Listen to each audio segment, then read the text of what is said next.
فَلَيَعْلَمَنَّ اللَّهُ الَّذِينَ صَدَقُوا وَلَيَعْلَمَنَّ الْكَاذِبِينَ।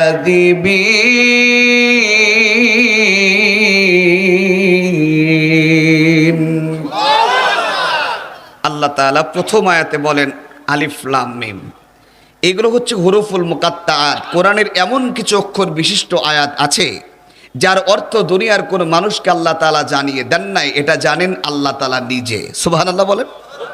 তবে রাসূল করিম সাল্লাল্লাহু আলাইহি ওয়াসাল্লাম বলেছেন, যদি কোনো ব্যক্তি এই অক্ষরগুলো তার জবান দিয়ে তেলাওয়াত করে, প্রত্যেকটি অক্ষরে অক্ষরে 10টি সওয়াব। আমাদের তো সওয়াবের অভাব নাই, তাই তো? এই জন্য সুবহানাল্লাহ জোর কম। আমাদের সওয়াবের দরকার আছে না নাই? আলিফ লাম মিম কয়টা অক্ষর? মিনিমাম কয়টা সওয়াব?